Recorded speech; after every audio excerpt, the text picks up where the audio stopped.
Chào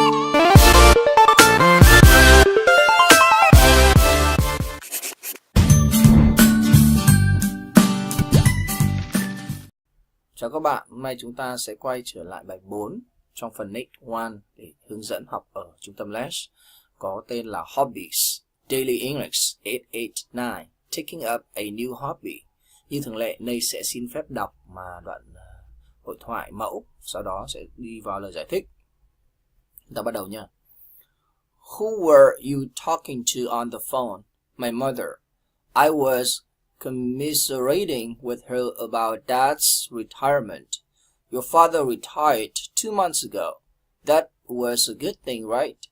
Well, it's good that he doesn't have to work anymore, but he's driving my mother up the wall. He put us around the house and gets in her way. She retired last year, so she's had a year to establish her new routine. He's still kind of lost. Why doesn't he take up a hobby that would give him something interesting to occupy his time?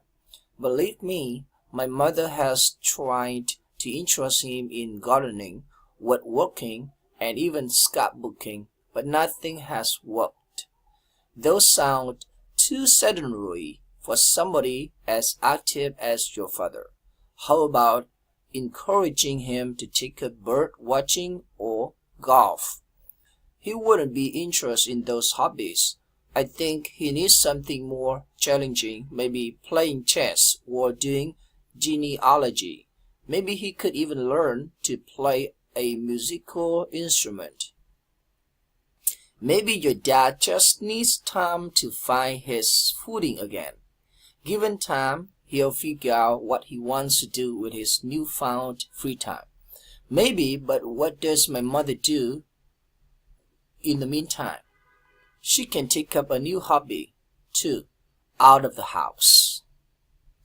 Bây giờ Nay xin đọc cái đoạn này và giải thích bằng tiếng Việt cho các bạn. Eric starts off by saying, who were you talking to on the phone? Melissa says, my mother. I was commiserating with her about Dad's retirement.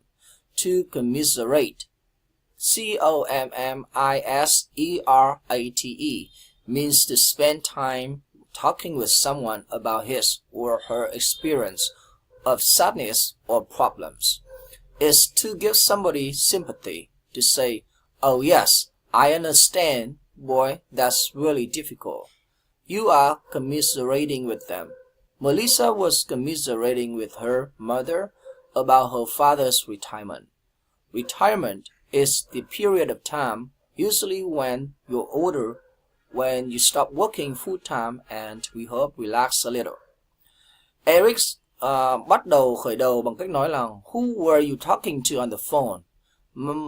Ai đã nói chuyện với bạn trên điện thoại? Melissa thì trả lời mẹ của tôi.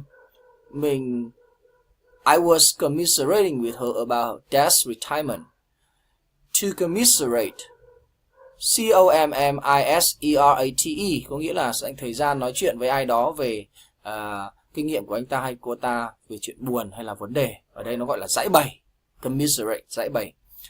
Nó để đưa cho ai đó cái sự thông cảm thông. Hãy nói là ồ được, tôi hiểu. Chàng trai, điều đó thật sự khó khăn. Bạn giải bày với họ. Melissa đã giải bày với mẹ của cô ấy về tình trạng về hưu của bố cô ấy. Retirement là cái khoảng thời gian mà thường xuyên bạn đã trở lên lớn tuổi, khi bạn dừng làm việc, không làm việc nữa trong thời gian full time, và chúng ta hy vọng là sẽ thư giãn một chút. Eric says, your father retired 2 months ago. That was a good thing, right? Melissa says, well, it's good that he doesn't have to work anymore, but he's driving my mother up the wall. To drive someone up the wall means to make them go crazy. To drive them crazy? Usually we refer to people who are very annoying or who cause you to get angry or upset. You may say those people are driving you up the wall. Melissa's father is driving her mother up the wall. Why? She says that her father putters around the house and gets in her way. Eric nói rằng bố của bạn đã về hưu 2 tháng cách đây. Đó là một thứ tốt phải không? Melissa đáp lại, đó là tốt mà ông ta không làm việc nữa, nhưng ông ta làm cho mẹ mình. Driving my mother up the wall. To drive someone up the wall có nghĩa là làm cho ai đó nổi khùng lên, phát điên lên. Thường xuyên chúng ta nói về những ai mà rất là khó chịu, người mà gây cho bạn cái sự tức giận hay là buồn phiền. Chúng ta có thể nói những người này là driving you up the wall. Bố của Melissa làm cho mẹ của bạn ấy là nổi điên lên. Tại sao? Bà ấy nói rằng bố của bà ấy putters around the house, và quanh ngôi nhà, và chướng mắt đi cản đường bà, gets in her way. To putter, P-U-T-T-E-R, around, means to spend time doing things that aren't very important, especially when you're bored and you're looking for something to do. Maybe you'll go and you clean your desk. You go outside and try to cut your grass a little bit here and there, but not really seriously, not with any sort of purpose. You're basically wasting time. You're puttering around. To putter around có nghĩa là dành thời gian làm những thứ mà không thực sự quan trọng, đặc biệt là khi bạn chán nản hay là bạn tìm cái thứ gì đó để làm. Có thể bạn sẽ đi và bạn sẽ dọn dẹp bàn, hay bạn sẽ đi ra ngoài và cố gắng cắt cỏ một chút ở đây và đó đâu đó, nhưng thực sự là nó không cần thiết, không có mục đích rõ ràng. Bạn chỉ là lãng phí thời gian. Putting around có nghĩa là bạn lãng phí thời gian, bạn làm giết thời gian. Well, Melissa's father is putting around the house and getting in the way of his wife. Melissa says that her mother retired last year, so she's had a year to establish a new routine. To establish a routine means to get into the habit of doing certain things. When you retire, you don't have to go to work every day. You have to develop a new routine, a new set of habits that you will follow when you get up in the morning and through the rest of the day. Bố của Melissa thì quanh quẩn ngôi nhà và cản trở vợ của ông ấy. Melissa nói rằng mẹ của cô ấy thì đã về hưu năm ngoái, vì vậy mà bà đã có 1 năm để thiết lập một cái lịch trình mới. To establish a routine có nghĩa là đi vào cái thói quen làm những thứ mặc nhiên. Khi mà bạn về hưu thì bạn không phải đi làm hàng ngày, bạn phải phát triển một cái lịch trình mới, một cái thói quen mặc định mà bạn sẽ theo dõi khi bạn thức dậy buổi sáng và xuyên suốt một ngày còn lại. Melissa says that her father is still kind of lost, meaning he's somewhat lost. Eric says, why doesn't he take up a hobby? To take up is a 2-word phrasal verb, which here means to begin doing some activity for the first time. Usually we use this phrasal verb when we're starting some new activity for fun. Melissa nói rằng bố của cô ấy là đại loại này là lạc lối, nghĩa là ông ta không biết làm gì. Eric nói rằng tại sao ông ấy không tham dự một cái thú vui hay là cái hobby nào đó. Hobby là cái sở thích nào đó. To take up là 2 từ thành ngữ mà ở đây có nghĩa là bắt đầu làm cái hoạt động gì đó lần đầu tiên. Thường xuyên chúng ta sử dụng cái từ thành ngữ này khi mà chúng ta bắt đầu những cái hành động mới, những cái hoạt động mới, vui cho nó vui ấy. An activity that you do for fun, for enjoyment, for pleasure is often called a hobby. H-O-B-B-Y. A hobby could be something like golfing. A hobby could be collecting stamps, postage stamps. A hobby could be playing cards with your friends every Tuesday. That might be something that is part of your hobby. To take up a hobby means to start a new hobby. Một hoạt động mà có bạn làm cho vui, cho lúc rảnh rỗi, thư gọi là khuây khỏa, thường được gọi là hobby. Thì hobby có thể là những thứ gì như là đánh gôn, một cái thói quen mà có thể là gọi là lượm tem hay là sưu tầm tem ở bưu điện, một cái sở thích mà có thể chơi bài với bạn bè mọi thứ 3 hàng tuần, mà có thể là những điều gì đó là một phần của cái sở thích của bạn. To take up a hobby có nghĩa là bắt đầu một cái sở thích mới. Eric said that taking up a hobby would give him something interesting to occupy his time. To occupy your time means to keep yourself busy, to keep yourself doing something so you don't get bored. Melissa says, believe me, meaning trust me. My mother has tried to interest him in gardening, woodworking, and even scrapbooking, but nothing has worked. These are 3 hobbies you could take up. The first time is gardening, where you grow plants in a certain area, grow flowers or vegetables or something else. Eric đã nói rằng tham dự một cái sở thích mới có thể đưa anh ta một cái điều gì đó thật là khoan khoái vui vẻ. To occupy his time có nghĩa là giữ cho ai đó bận rộn, giữ cho bạn là làm những thứ gì đó bạn không cảm thấy nhàm chán. Melissa nói rằng tin tôi, believe me, có nghĩa là tin tôi.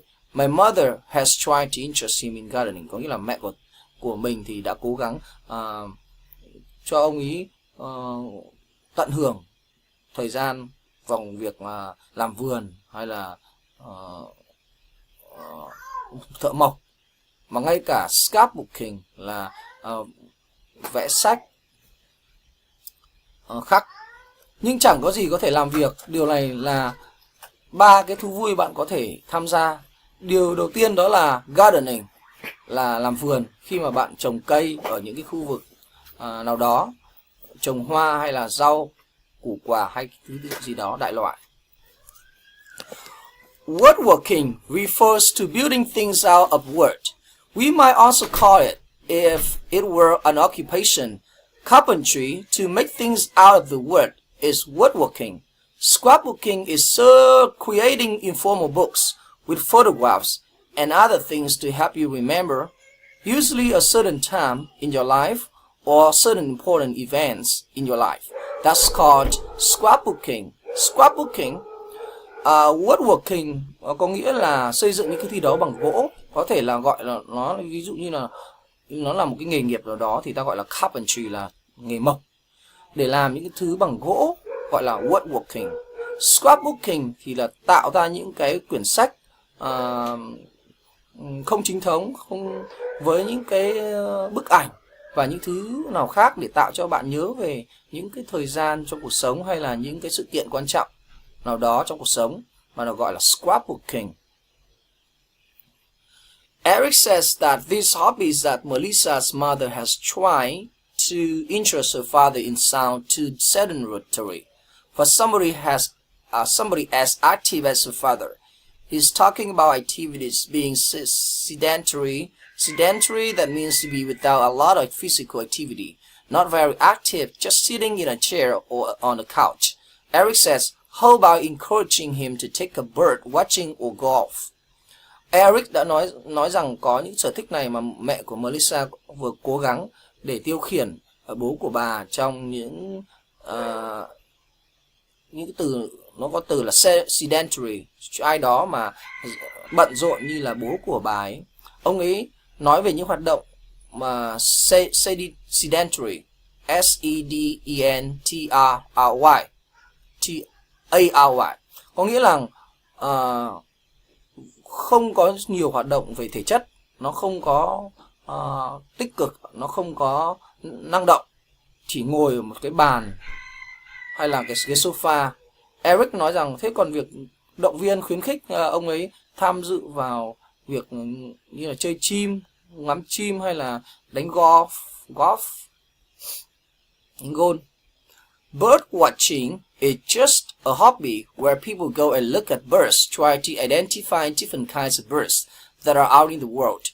Golf is a game that you play with a small white ball and metal or wooden sticks, which are called clubs. You try the ball into a little round hole.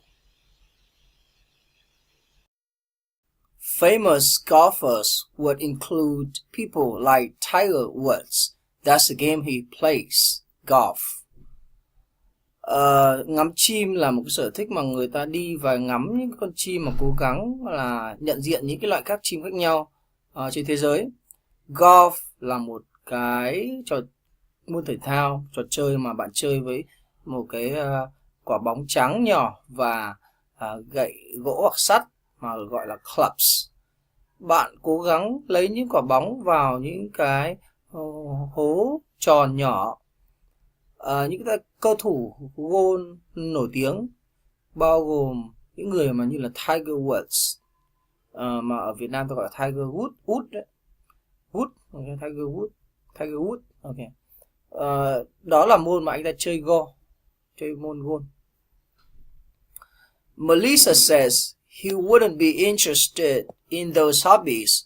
I think he needs something more challenging, more difficult, maybe playing chess or doing genealogy. Chess, C-H-E-S-S, is a game that you play on a board where you have two players.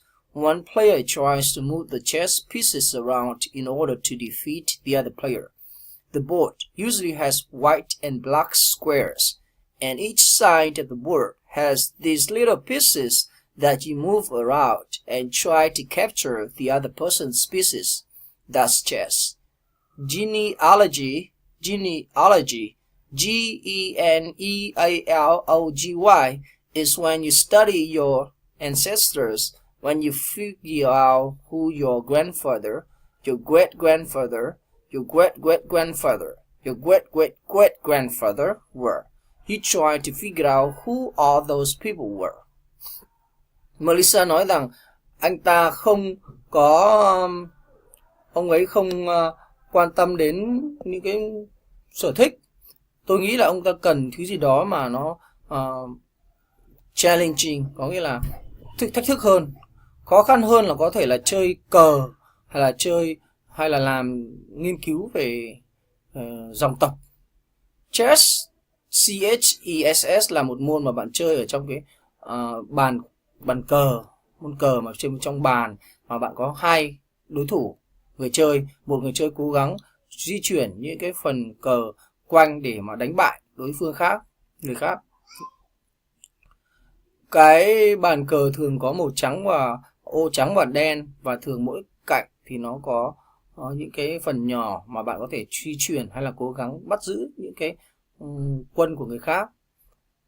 That's chess, đó là cờ. Còn genealogy là khi mà bạn học về tổ tiên của mình, khi bạn cố hiểu là ai là bố của bạn, mà ông của bạn, cụ của bạn, kỵ của bạn. Bạn cố gắng tìm hiểu xem những người này là ai. Melissa says maybe he could even learn to play a musical instrument. A musical instrument would be something like a guitar or a piano or a violin. Those are all musical instruments, things that we use to make music. Eric says maybe your dad just needs to find his footing again. To find your footing. Footing means simply to know what you want, to feel comfortable in a certain situation. Sometimes it takes a while when people retire to adjust, to change their life, to change their thinking so that they are comfortable in the new situation. Melissa nói rằng có thể anh ta cũng cố gắng có ngay cả thậm chí là học chơi môn cờ, chơi dụng cụ nhạc, chơi thanh nhạc ấy. Các dụng cụ ở âm nhạc có bao gồm là đàn này, guitar, piano hay là violon. Đây là những cái nhạc cụ mà những thứ mà chúng ta sử dụng để tạo ra nhạc. Eric nói rằng có thể bố của bạn chỉ cần tìm ra footing kìa, cái vết chân của mình, Find your footing. F-O-O-T-I-N-G, nghĩa là đơn giản để biết rằng bạn muốn cái gì, cảm thấy thoải mái ở trong những cái tình huống nào. Đôi khi thì nó lấy mất một thời gian khá lâu khi mà người ta điều chỉnh về hưu và điều chỉnh lại, thay đổi cuộc sống của họ hay thay đổi cách suy nghĩ của họ. Vì vậy mà họ cảm thấy thoải mái trong cái tình huống mới. Eric says, given time, if he has enough time, he'll figure out. He'll discover what he wants to do with his newfound free time. Newfound, one word, means recently obtained, something you just got. We often use that in describing freedom or free time. My newfound freedom. I just ended a relationship with my girlfriend. I have newfound freedom. Of course, you also don't have a girlfriend, but the idea is that it's something positive. My newfound free time that I didn't have just a few days ago or weeks ago, and now I have. Eric nói rằng, given time, nếu anh ta có đủ thời gian thì anh ta sẽ tìm hiểu, anh ta sẽ khám phá những cái gì anh ta muốn làm với cái thời gian newfound của anh ta. Newfound là một từ nghĩa là gần đây đạt được. Thứ gì mà bạn vừa mới có. Chúng ta thường sử dụng điều này, cái từ này ở trong việc mô tả cái tự do hay là thời gian rảnh.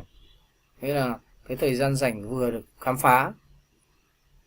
Tôi vừa kết thúc một cái cuộc tình với bạn gái của tôi và tôi có tự do mới phát hiện ra. Tất nhiên là bạn cũng không phải có một bạn gái, nhưng mà ý tưởng đó là có cái thứ gì đó tích cực. My newfound free time là thời gian rảnh rỗi được tìm thấy, thời gian rảnh rỗi mà mình đã không có ở quá khứ một vài ngày cách đây hay là những tuần cách đây, và bây giờ là tôi có. Melissa says, maybe what does my mother do in the meantime? Until what happens? Eric says, she can take up a new hobby too, out of the house, meaning until Melissa's father finds a new hobby, a new routine. Melissa's mother should take up a new hobby that would require her to leave the house so she wasn't in the house with her husband. Melissa nói rằng có thể là, nhưng mẹ của mình làm gì trong thời gian đó? Đến thời gian đó mà xảy ra thì Eric nói rằng bà có thể tham dự vào một cái môn sở thích mới, ra khỏi nhà, nghĩa là đến tận khi mà bố của Melissa tìm một cái sở thích mới, một hành trình mới, thì mẹ của Melissa thì lên tham gia vào một cái sở thích mới mà có thể yêu cầu bà ta phải rời ngôi nhà, ra khỏi nhà. Vì vậy mà bà không ở trong ngôi nhà với chồng của bà. Bây giờ như thường lệ thì Nay xin đọc cái đoạn này và để kết thúc chương trình, các bạn hãy nghe và đọc theo nhé. Well, it's good that he doesn't have to work anymore, but he's driving my mother up the wall. He put us around the house and gets in her way. She retired last year, so she's had a year to establish a new routine. He's still kind of lost. Why doesn't he take up a hobby that would give him something interesting to occupy his time? Believe me, my mother has tried to interest him in gardening, woodworking, and even scrapbooking, but nothing has worked. Those sound too sedentary for somebody as active as your father. How about encouraging him to take a bird watching or golf? He wouldn't be interested in those hobbies. I think he needs something more challenging, maybe playing chess or doing genealogy. Maybe he could even learn to play a musical instrument. Maybe your dad just needs time to find his footing again. Given time, he'll figure out what he wants to do with his newfound free time. Maybe. But what does my mother do in the meantime? She can take up a new hobby too, out of the house. Cảm ơn các bạn rất là nhiều. Bài học của chúng ta hôm nay đến đây là hết. Hẹn gặp lại các bạn ở tuần sau vào bài 5. Okay. Thank you for watching. Bye bye. Cảm ơn các bạn đã theo dõi video clip hôm nay. Thì Nay sẽ mời các bạn hãy subscribe và nút like để xem được các video clips tiếp theo nhé các bạn nhé. Subscribe là các bạn hãy ấn subscribe và like cái video clips này để là động lực cho Trung Tâm và Nate làm những video clips tiếp theo. So now, thank you for watching. I'll see you guys next week.